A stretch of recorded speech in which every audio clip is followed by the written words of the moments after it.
I need some traction. They say success comes at a price, but what about the hidden toll it takes on the minds of those who dare to dream big? Our guest today on the Traction podcast is Andy Johns, a former tech exec and VC who spent the last 15 years investing in and driving growth for some of the biggest brands, including Facebook, Twitter, Quora, and Wealthfront, where he was also president. As a startup employee, advisor, and investor, Andy was a part of 9 startups, each worth more than $1 billion. And after several years of working through psychological pain stemming from childhood trauma, Andy left it all to become a mental health advocate and writes now at Clues.Life. He's on a mission to help others heal from emotional pain, transform themselves, and discover their life's purpose. So today, we'll dive headfirst into the new reality of mental health and the stigma that has kept it locked away for far too long. Welcome back to Traction, Andy. How you doing? You look great, by the way. I love the backdrop. You look happy. You look healthy, happier and healthier than ever before. Yeah, I'm doing well, man. I'm doing well. I'm in a good place after many years of working on myself and turning the page to a new chapter in my life. And where is that? Where are you tuning in from? At the moment, I'm on the big island of Hawaii, where I'll be for a bit. I'm actually here to do some additional healing work as part of my ongoing journey. And then after this, I will probably make my way either somewhere to Central or South America or Southeast Asia. You look like you're in celebration mode, man, especially with that hat. And I'm glad, that it's a good energy that it gives off. Awesome. So you've had what many would call a unicorn career. You've worked for some of the most successful companies in Silicon Valley. But what specific incident made you say enough is enough, leave Silicon Valley and embark on this lifelong mission? There are a couple times where I basically, I did a faceplant, what the world of addiction recovery would refer to as hitting rock bottom. One of those events was in my late 20s. I was actually working at Twitter at the time. I was definitely on sort of an upslope in my career. Things were going well professionally, yet I had a sudden and intense onset of panic attacks, near constant panic, depression, and sudden thoughts around death and dying and suicidality, which shook me and scared the hell out of me, frankly, because it came out of nowhere.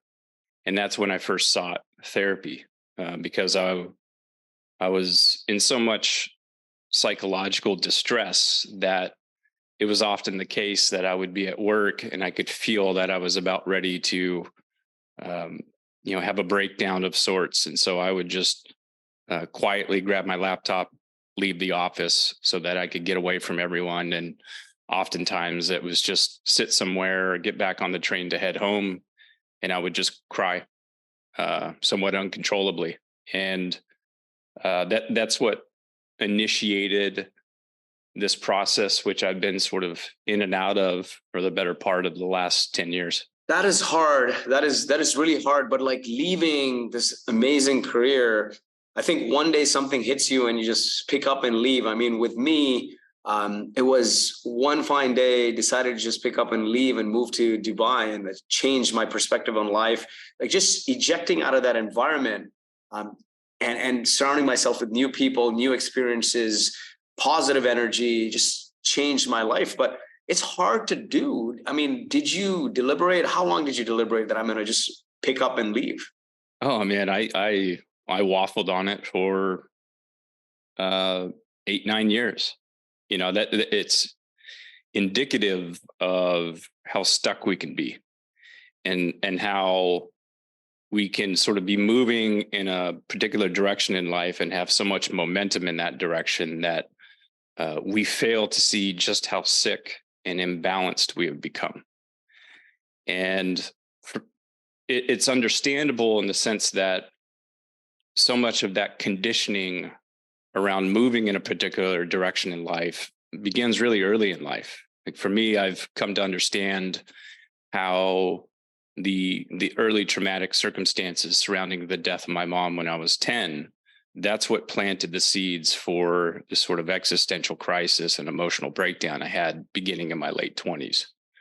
And that was just old pain and trauma that hadn't been processed, that my mind had just pushed down and put many layers of cement over it.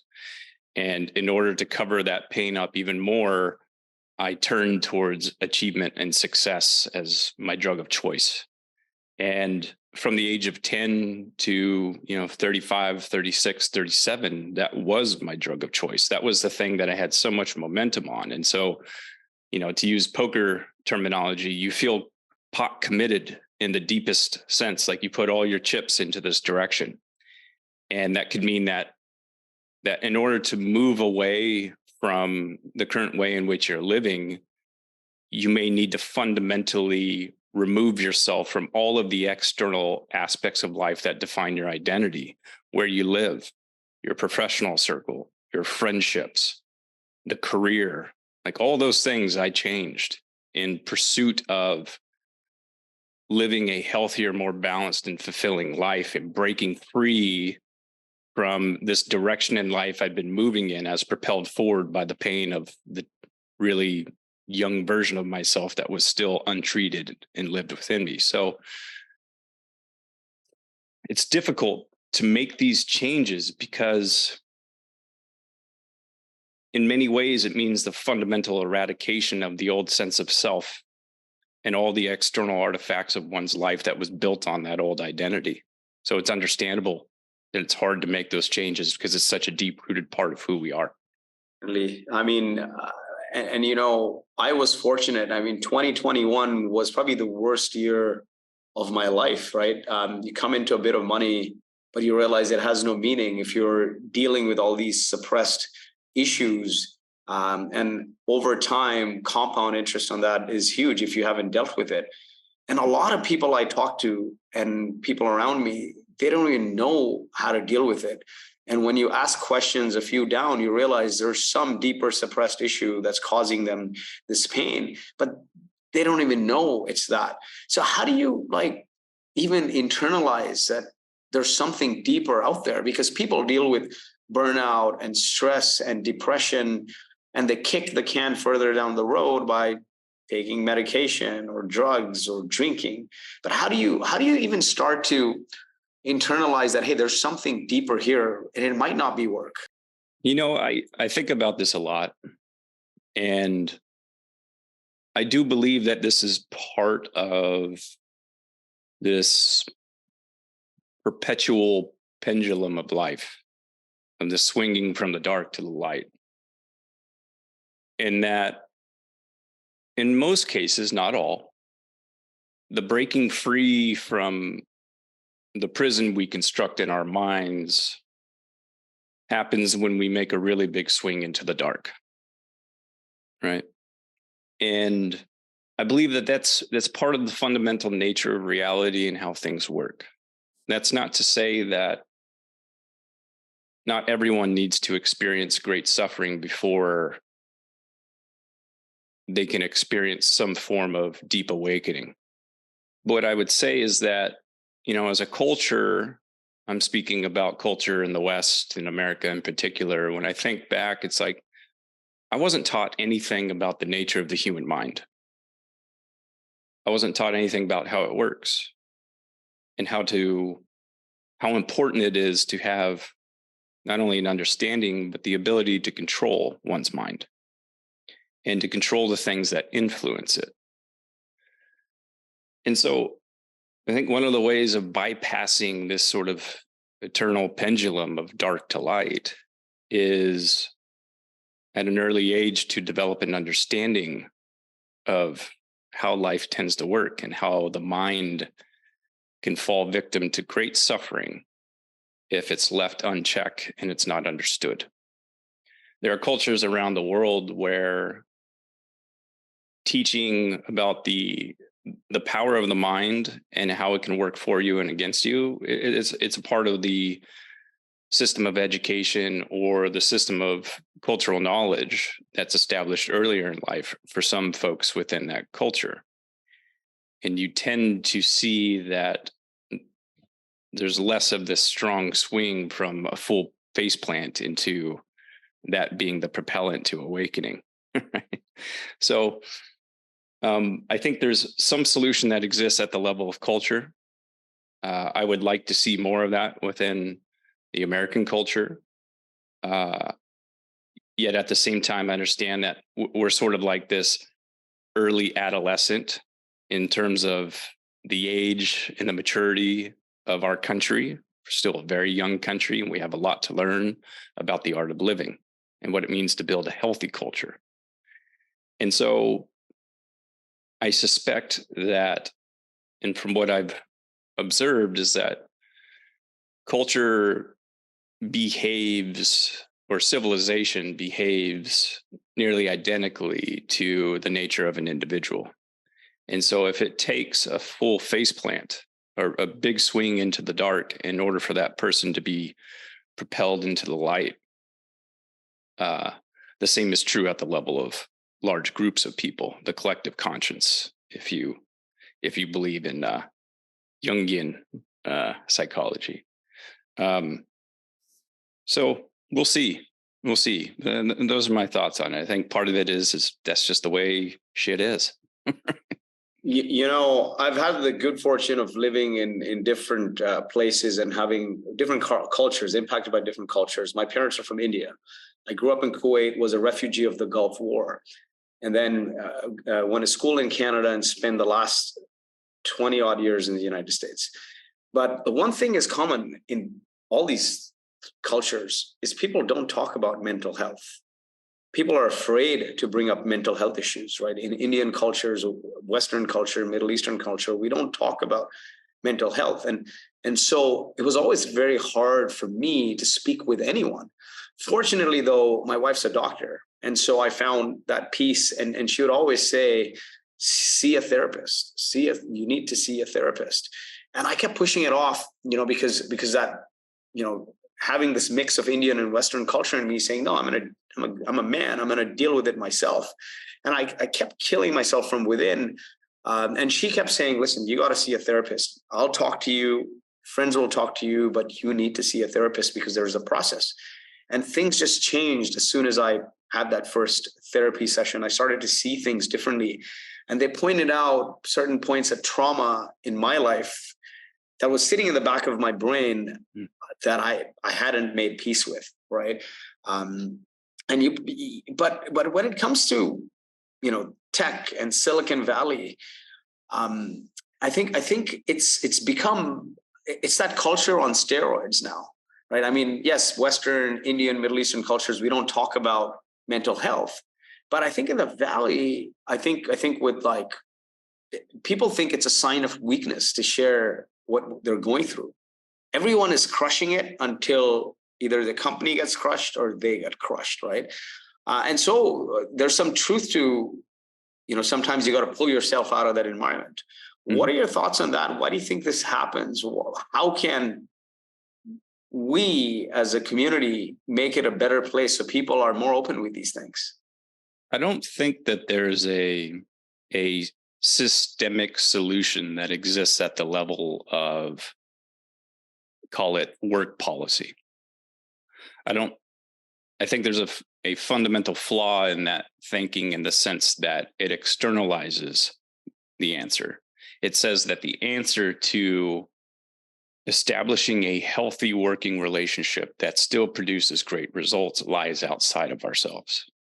And for anyone that's done enough digging into their own self-knowledge, their own transformation, they'll eventually realize that there are very few, if any, externalized solutions. The answers lie within. So the thing that I advocate for is not that we change how Silicon Valley works necessarily in terms of its sort of frenetic energy, because the fundamental premise of a startup and the financial systems that surround it clearly are working in a sense that huge amounts of financial growth and job creation is coming out of this, what historically was a sort of 30-mile radius around Palo Alto. Of course, it's sort of spreading to other parts of the world now, but you can look at the results and say, well,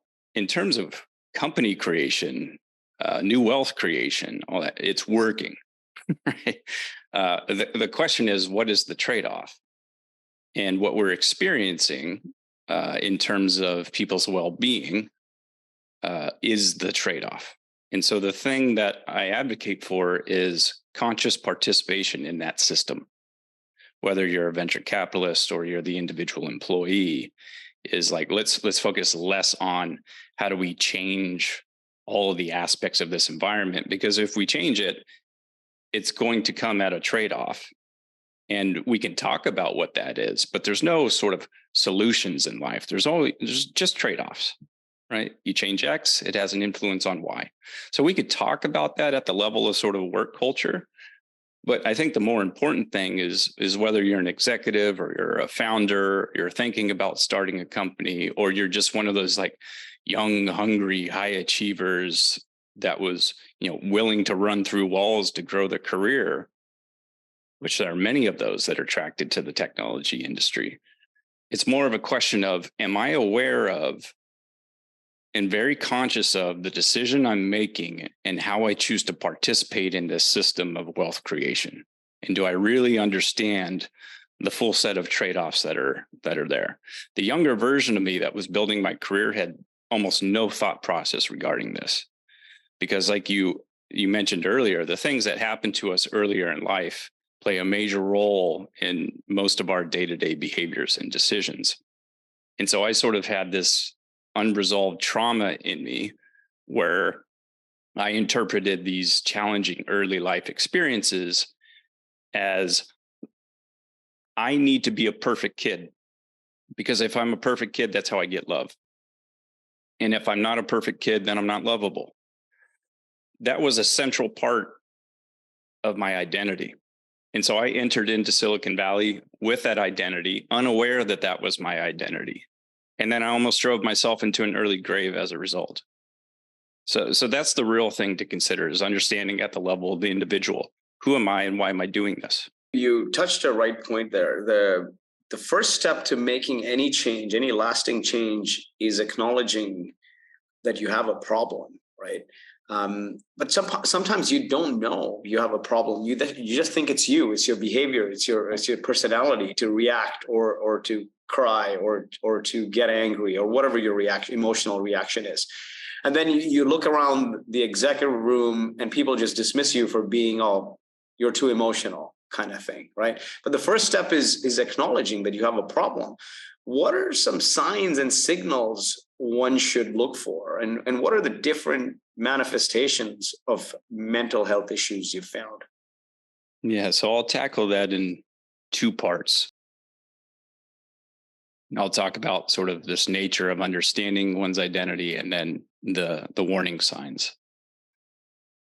I think it's important for folks to develop deep self-knowledge, because what they'll eventually understand, and this is what I actually learned through my process of addiction recovery. I spent 45 days in an addiction treatment center. And, the tendency at the very beginning is you go into it with a great deal of shame when you realize, oh shit, I'm an addict. And the tendency at first is to think almost like, okay, let me take this spoon, let me just dig the addict in me out of my brain. And then once I've done that, all of a sudden I'm this perfect person. I've got my superpowers, but I no longer have these character flaws, right?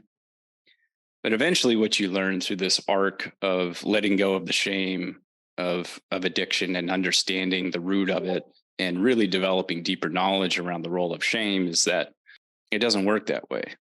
Our superpowers as an individual are the other side of the coin of these other characteristics that we would deem as negative or unacceptable that predispose us to potentially to mental illness and addiction and other behaviors that we may find misaligned with our own values. And so the point is, it doesn't work that way. You don't get to scoop one part of you out and keep just the good stuff. What's required is that you understand the interconnected nature of both, and that you learn how to channel them in a direction that's consistent with the life you want to live and that provides fulfillment. So that's one part of it. To your question of the warning signs, this is where getting in touch with your own body again and performing some sort of inventory and checking in with yourself is really important. It's hard to do because if you think about our work in the tech industry, it's largely an intellectual pursuit. And all of our life experiences leading up to that have trained us to become people that make our way through lives at the level of intellect. We try and think of everything as a problem that can be solved through the analytical capabilities of our mind. And in doing so, we get very disconnected with our intuition, our emotional nature, and even with the sensations in our own body. We literally sort of move our daily presence up into the brain and forget everything else. Right? And it's important to sort of first realize, like, wait, not everything should be solved as an intellectual problem. That's not how life works.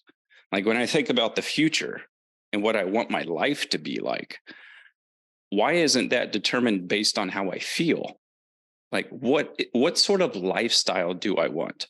I can read Gary Vaynerchuk and listen to him about crushing it and killing it all day and think that, okay, he's figured it out. So if I just read enough of Gary V's stuff and I write down a list that describes my future, well, then that's the solution. But what happens if that advice in that list is completely disconnected from what you actually feel like doing? Do I feel like running an organization of 100 employees where there's going to be all kinds of bitching and moaning, as there typically is at startups, and I'm going to have to deal with that all day? Like, I didn't think about that before I became president and was on deck to become CEO of a company. I just did it because that was the next rung on the ladder. And I appreciated that the leaders around me thought that I was capable of running $1 billion company. But that was an intellectual decision and process on my part. But then when I was in the job, guess what? I fucking hated it. I didn't feel like doing most of the daily job functions every day. Nonetheless, I did it. So now that I'm separated from all that, most of the time when I do my writing and do my mental health advocacy, the way I moved into that line of work to begin with was, what do I just simply feel like doing? And we all know what that feeling is inside. We definitely know what the feeling of resistance is. Every time you open up your laptop each day and you just know you're going to have 100 emails that you don't want to fucking answer. We know what that feeling of not wanting to do something is. So now the question is, can you get back in touch with the feeling of what you want to do? I mean, there are more straightforward red flags to look for that are basic biological functions that are indicative of the state of your nervous system. Do you sleep well? Are you putting on unnecessary body weight, especially around sort of, torso fat? These things that are indicative of like declining health. Do you have these huge bags under your eyes? Are you grinding your teeth and clenching at night? Do you have tension all throughout your body?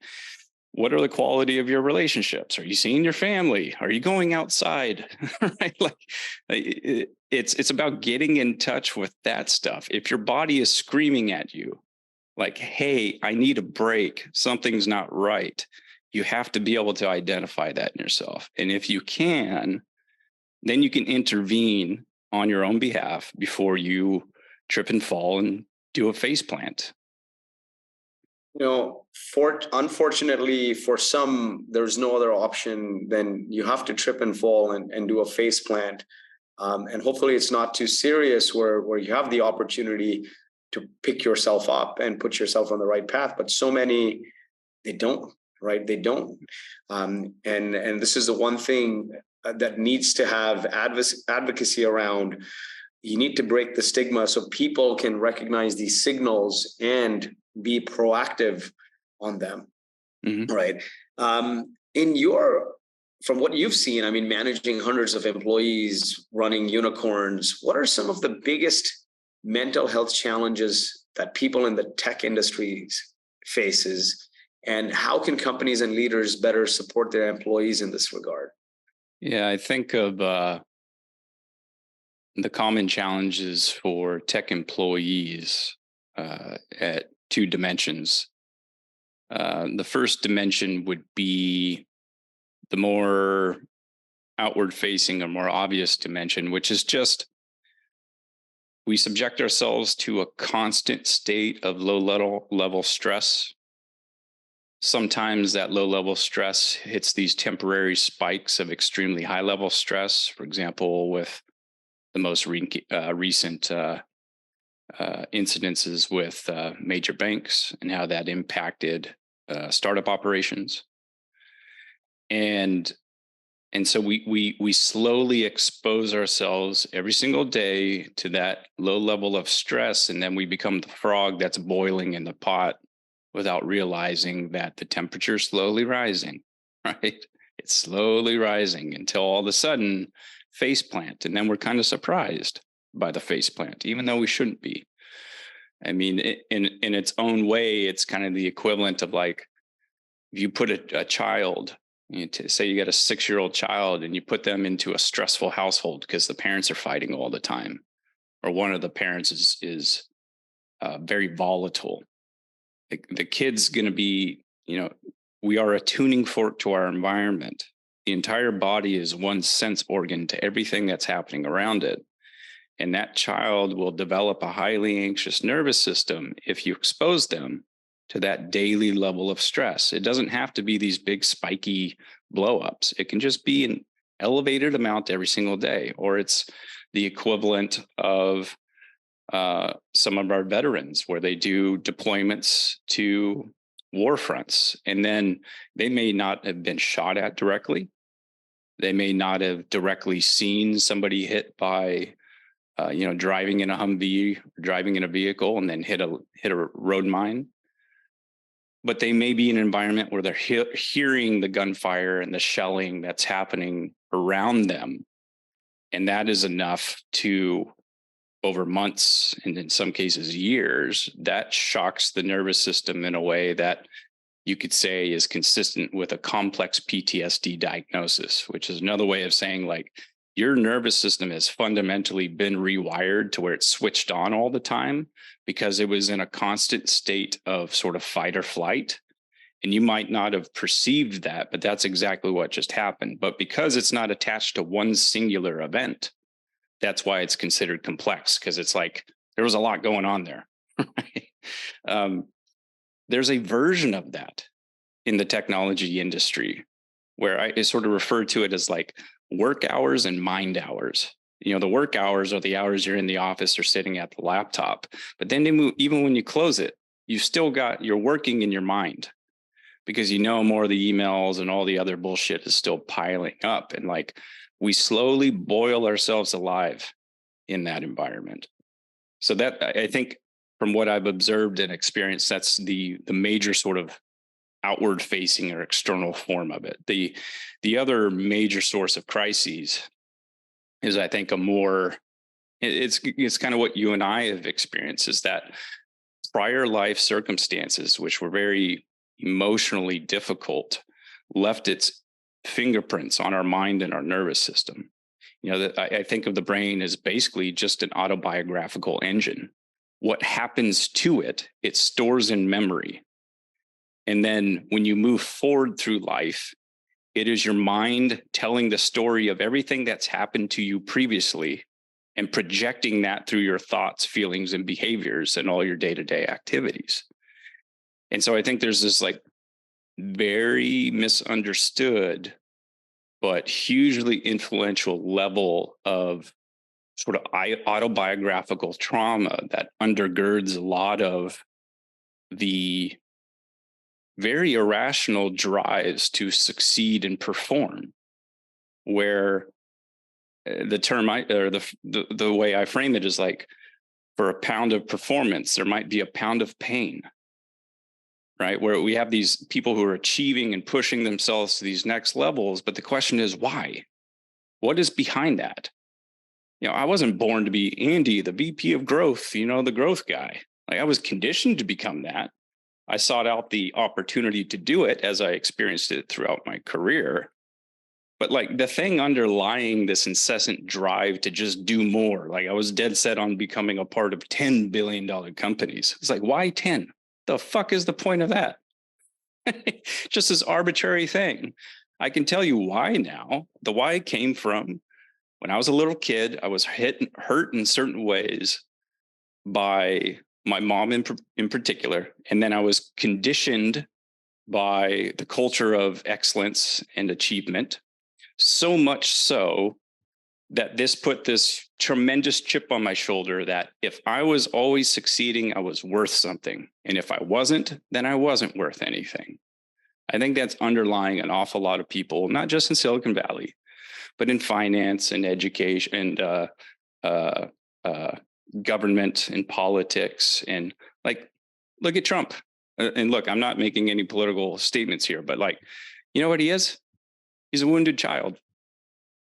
You grow up with the father that he had, and you become what that is. Look at Tiger Woods. Same thing. Like his superpowers were also offset on the other side by these, quote, character flaws. He was conditioned into becoming exactly what he was. Is that his fault? When you were conditioned in that way when you were a kid before you even had the fucking choice? No, that's how the world works. We're in adult bodies walking around autobiographically telling the stories of our childhoods to each other, taking that out on each other without even being aware of it. That is the nature of reality. And so to this question of red flags in Silicon Valley, what I guess for the person that's listening to this, I'll go back to it. Like, you have to understand who you are and how the mind works.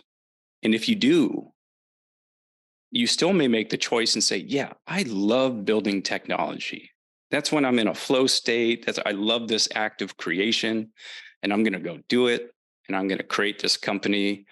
And maybe I have the self-awareness to know that by year 3 or whatever, once it gets to 50 or 100 employees, I become the chief technology officer, but I'm not the leader of the company in a sense. Like, I'm just the guy who really likes, or the gal who really likes building tech. Okay, that's okay. Just do it from a place of deep self-awareness before you walk yourself into a corner. Definitely. This is great advice here. Now, a lot of this then gets thrown out as saying employees are burnt out, external factors, right? Like the word burnout now in the last 2 years, especially, has been thrown around like a bag of chips here. Like they say it's a common issue for many people working in the tech industry. But what you've outlined here is there's a deeper place where that burnout is coming from. It's compound interest on years of running and dealing with chaos and not internalizing and dealing with some trauma that you're faced with over the years. But now, what are some strategies you've used or coached people through to prevent this burnout and maintain a healthy work-life balance? I think one of the most important things, and this is where there's a deep benefit that comes with this new opportunity for external work, which is to separate yourself from the environment you're in. That's one big thing that people can do to sort of like shock the system and give them a reminder. Oh yeah, that's right. There are countless places and cultures around the world where people live differently. I can live differently. I don't have to be in San Francisco or Menlo Park or New York City or Venice Beach and grinding myself into dust every day, right? So that's one of the things I say to folks is like, change your environment. And for all the conversations that go on around how important meditation and mindfulness is, like, look, I'm a supporter. Clearly, it works through when people dedicate themselves to a daily practice. There is value in learning how to calm the mind. I support that. But there's no sense in trying to sort of develop that capability if all you're doing is trying to meditate as a coping mechanism to the environment you're in. How it's no different than an SSRI in that sense, isn't it? right? It's all just, let me do something to control the symptom, but let me not do anything to address the root cause. So what I advocate for is root cause level understanding and root cause level changes. And one of those would be change your environment. That could be in the form of, I just got laid off, but hey, I got a little bit of savings. Let me move to another part of the country or the world where it's very cheap, but where people live differently. Like I mentioned, that's one of the reasons I'm going to be heading to different parts of Central, South America, Southeast Asia, is like it has the elements of healthy living and more communal connection, and a different way of thinking about the importance of work that I'm seeking at this point in my life. And so I want to be in that environment that's conducive to balance and healthy living. And it comes with the benefit of the US dollar going much, much further there. So sure, I'm making a temporary stop here in the Big Island, but I can't afford it. And so after I do some of the therapeutic work here I'm doing, I'm getting the fuck out of here. I'm going to go somewhere else that has this beautiful nature, but comes at 1/10 the price, right? So that's one of the things that they can do.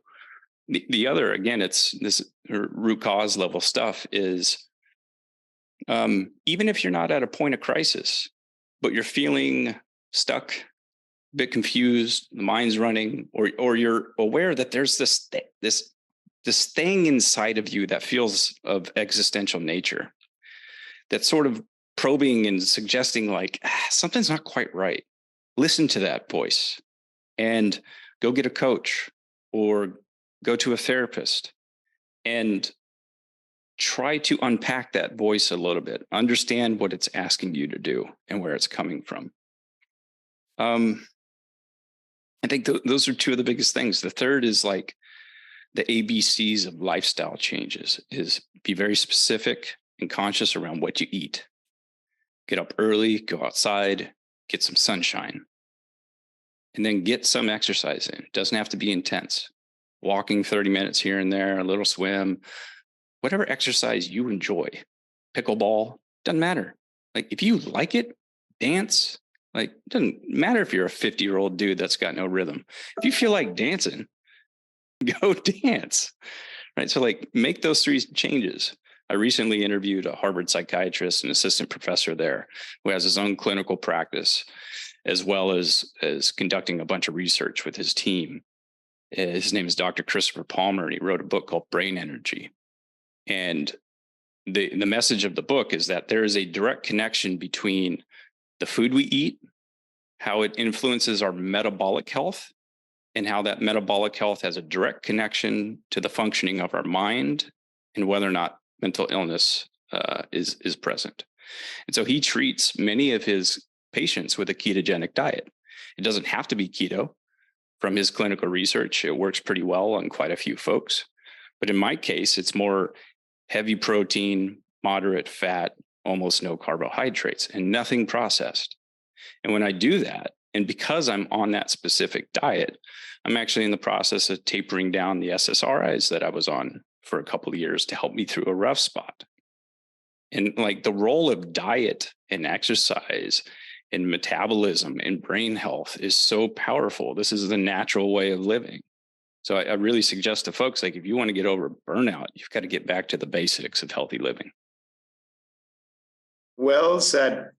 I think, a lot of people look for external factors, exogenous means, but the answer is within you, right? Like exercise, surrounding yourself with positive people, speaking to a therapist, your diet, want to double click on that a little more, because our diets, our Western diets, are full of processed sugars and processed foods, which create inflammation in the body. It can't be good for you. No. When I started to cut out all these things is when I started to feel better. In fact, I fasted for almost a year, just eating 1 or 2 meals, largely ketogenic. Now, I'm no expert, and so I don't want to advocate for anything, but I saw a material improvement in my well-being, in my health. And the environment thing, it's easier said than done. But last August, I moved to Dubai with my partner, 2 dogs, 3 kids, and it changed my life. I finally feel settled after living in more than 10 cities thus far, like since childhood, right? Dubai is a very positive city. People do not discuss bad news. It's all good news. Some may say it's like the Truman Show, or it's like Disneyland. But the compound interest on bad news every day, right? Left wing, right wing, wokeism, cancel culture, shootings, work stress, the compound interest on discussing and being a part of this 24/7 triggers certain traumas in your brain, makes you an angry person. I went to a very populous city a couple of days ago, traveled, and there was so much chaos in the city that everyone was fighting and arguing with each other, like almost everywhere. And I started to find myself getting angry and frustrated. And I realized the environment plays such a big role. Where you are can put you in an elevated state of fight or flight, or could put you in a state of calm. So it's important. It's very hard to do, though. Not everyone has the opportunity to pick and leave unless, the opportunity presents itself, right? Yeah. And I've had people say to me like, well, Andy, you're privileged. I was like, look. We throw that word around too much, because the way in which it's used, the tone in which it's used is often implies a singular definition of privilege, which is a granted privilege. Like, you were given this. When I say to him, is like, I wasn't given shit. I came from a poor blue collar, sort of low middle class, and it wasn't even middle class for quite a bit of it for me, farming family, where my mom died from mental illness. She was bipolar and schizophrenic, and in and out of psychiatric institutes and rehab centers. It was a broken home. My parents got divorced. I witnessed the aftermath of one of her suicide attempts. I saw her in an open casket when I was 10. That was fucking brutal. That was not easy. We were a top ramen family for a while, right? Because we also went bankrupt during that whole process. Like, I applied myself. I was a straight A kid. I got a good career. I worked hard, and I made intelligent decisions with my money. There are two forms of privilege. You can be given stuff, you can earn it. And so when I chat with folks and they say, well, I want to make these changes, but I don't know if I can. Like, of course you can. If you really want it, if you want to do this for yourself, if you're serious about it before you faceplant, and then you get serious after the faceplant, you'll find a way, especially if you work in tech. Like, you can get a job, you can make some money, you can save enough, and then you can leave. Like, choose the game in life that you're trying to play. Define the rules of success. Play that game, win the game, then leave it. You can do that. And so for anyone else that's listening to this, if you get a similar message, it's like, oh, that must be nice. Oh, what a privilege. Those people are not your friends. And they're not being honest with themselves and you. Ignore them. And if you want to change, do what is necessary to make that change happen. Now more than ever before, people with the internet, with so many tools, with so many opportunities around, you finally can design the life you want to live and build your work around it. So if people are telling you you're privileged, I get that too. I mean, you exited your company, you came into money. It's easier said for you than ever. But I had a very supportive wife who left her career as a Stanford physician to come with me here, because she recognized that, what is important, right, is the mental health and the longevity of the family, right? And I think it's very important to look from within and see what you can do. If you all of a sudden lose your job and you have no means to live in that boiler room environment, then you're going to find something new, right? And that usually comes from a faceplant. Why wait for that? Because it's not pleasant. It certainly isn't pleasant. I got overweight. I looked 20 years older. I found myself crying in the bathroom many times. I used to drink and smoke heavily as a coping mechanism, and I regret not taking care of it a lot sooner.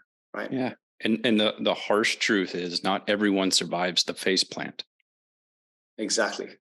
right? So if you can avoid it, don't go there. It wakes a lot of people up. But then some people that face plant are no longer with us. That's why it was very important, especially for people like you and I to come out and be vulnerable and discuss this, because it is okay to not be okay, but a lot of people don't talk about it, right? Yeah, that's why I think of it less and less about vulnerability as time goes on, and think more and more of it as just truth. Like the truth is the essential ingredient for change and the elimination of suffering. And the truth is that, like, suffering is a universal constant. Everyone will suffer in some way throughout their life. I think of it as like a blanket that lays across all of humanity. It's not evenly distributed from one population to the next, but it's also not evenly distributed over time. An individual can suffer in one decade and not suffer in the next. A group of people can suffer in one century and not suffer in the next. This is also part of the nature of reality. Suffering is universal, and you don't have to expose yourself to too much unnecessary suffering. There's the necessary suffering we'll all experience. People will die, we'll get sick and injured, we'll get old, everything will ache, it'll hurt. Some of us will get serious illnesses. That is part of life. But so much of the suffering we go through day to day is self-imposed and is unnecessary, because we don't want to confront what is true. Am I unhappy despite making six figures? Am I doing this job because I'm just trying to prove to these other fuckers that I can do it when they didn't think I could? Am I building this company because I think I'm changing the world, as if the world isn't constantly changing already? Right? Like, confront these truths. Have the courage to do so, beginning with yourself. Confront the truth of who you are and why you are that way, and the truth of how you actually want to live.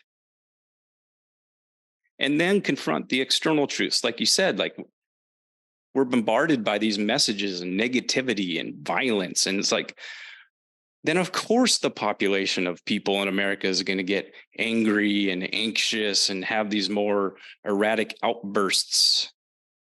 And we should be fucking pissed off at the so-called leaders who are pumping this crap out to us every day, because they are conditioning your mind in ways that you're not in control of. But you can choose to exit that. And you can choose to remove that artificially created unnecessary suffering. That is up to you. And yes, it can be hard, but it is doable. Certainly is. I can't say that enough. Like, it's up to you to curate the environment that puts you in the best frame of mind. Your well-being depends on it. Nobody's going to do it for you. Do not try to build society's definition of success. This is the problem, right? We first start to please our parents, then our teachers, then the leaders in the company, then our venture capitalists. We're always on this treadmill of building someone else's definition of success. And the compound interest on that over time, we forget ourselves, and then we faceplant. So don't wait for that to happen. If you could go back in time and do things differently, what would you do? Nothing. I wouldn't change a thing. I've come to realize, and for me, I've accepted the role of a higher power in my life. I was this hyper rational person. I believe that everything is fundamentally measurable, and that there's a rational explanation for everything. I was this self-proclaimed atheist, and I've turned a corner on that. And I did through my own process of healing and a couple special moments I had where I connected with something that there was no rational explanation for, but that in some of my darkest moments, it played an important part of helping pick me up off the ground and move forward. And I just generally refer to it as the universe. Right? It doesn't have a religious, institutional religious prescription to it. But at this point, I just see far too much complexity and far too much beauty when you truly explore, like, what kind of experience are we living in? You know, we live on this planet in this immense environment that we can't even fully understand and measure. We don't know just how big it is because we can't even observe how big it is. Within the observable universe, which is just a small part of something that is much bigger and potentially infinite. But even just within the observable universe, there are somewhere around 2 trillion galaxies. And then within each galaxy, there's, I don't know, a couple 100 million celestial bodies in that. And that's just in the part of the map we can see. And then and then we have this funny thing that we call consciousness. We have this awareness that we're having some experience we call reality. But even that experience we call reality is just a fraction of the full nature of reality, because take our senses, for example, and how we perceive reality. You know, our eyesight is finely tuned to some portion of the electromagnetic spectrum that is less than 0.01% of the full spectrum of observable energy. And so what our eyes see is actually just a very, very small fraction of the full spectrum of energy that makes up the full picture of reality.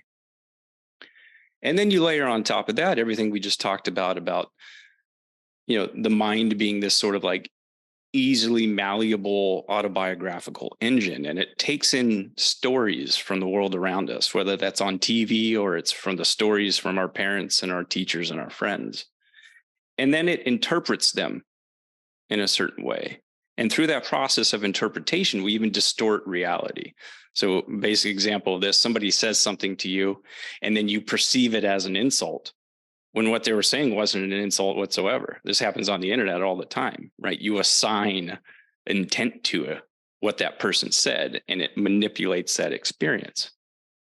And so I look at it and I'm thinking like, okay, we're in this vastly immeasurable experience where we can't even fully perceive the nature of reality. And the fact is that this engine of creation that is the outermost layer of and the most modern part of our brain commonly makes mistakes when interpreting this experience.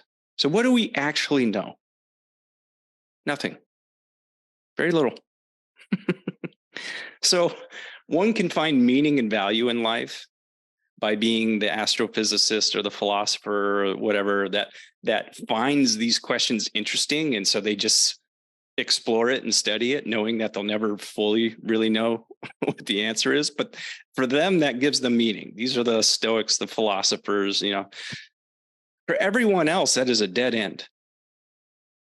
And so the question isn't like, what is this ultimate meaning in life and how do I make sense of it all? You have to flip it on its head and say, no, maybe we're actually living in some sort of like Etch-a-Sketch type experience where like I get to decide what I want this reality to be.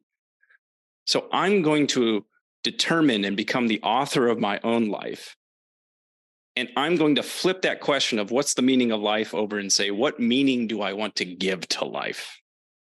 That seems more fitting and more appropriate. And for most people, that's the solution. That's the answer. So tech people, think of it that way. All right. You're not the only one changing the world. That's a lie. Everything is changing at all times. There was a philosopher, I can't remember who it was, said a simple little statement. You know, the same man has never stepped foot in the same river, for the man is not the same and neither is the river. It captures an essential understanding of the nature of reality, which is that everything is changing at all times. Understand that. Realize that you too can change, and that your suffering that you might be experiencing right now, doing a job you don't care about, is because you were resisting change. And something inside of you might be begging for you to make a change and live in a way, the authentic version of yourself that's been buried under decades of societal conditioning, of traumatic conditioning. It's begging for you to come out and live how you want. And that's why I created the website I created, Clues.Life. That's the whole point. Find the clues to discovering the life you want to live. And the ultimate clue is there is no fundamental truth. There is no fundamental single way of living or being. You pick your path. You find your own way to Bangkok, so to speak. Do things that bring you joy. The only thing constant is change. Don't resist change. Someone from within is probably begging you for that change, but do things that bring you joy. Thank you so much. This has been a wonderful conversation. I was able to reflect my journey throughout this conversation, but you're right. At the end of it, I wouldn't change a thing because you have to go through it yourself, right? You have to deal with it yourself, because if you don't, you're eventually going to deal with it at some point. Yeah. Hope this serves as a great learning for others in this boat of burnout and constant treadmill, hamster wheel kind of thing, and they can take a learning from this or two and not have to eventually face plant. Thank you so much, Andy. Wishing you a fun time and the Big Island there, and hope to see you sometime in person. Maybe you find your way to Dubai and let me host you. I'd love to do that. And thank you for giving me an opportunity to spread my message.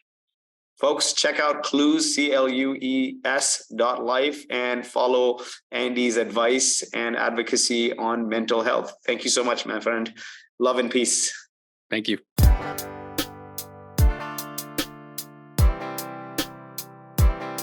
I need some traction.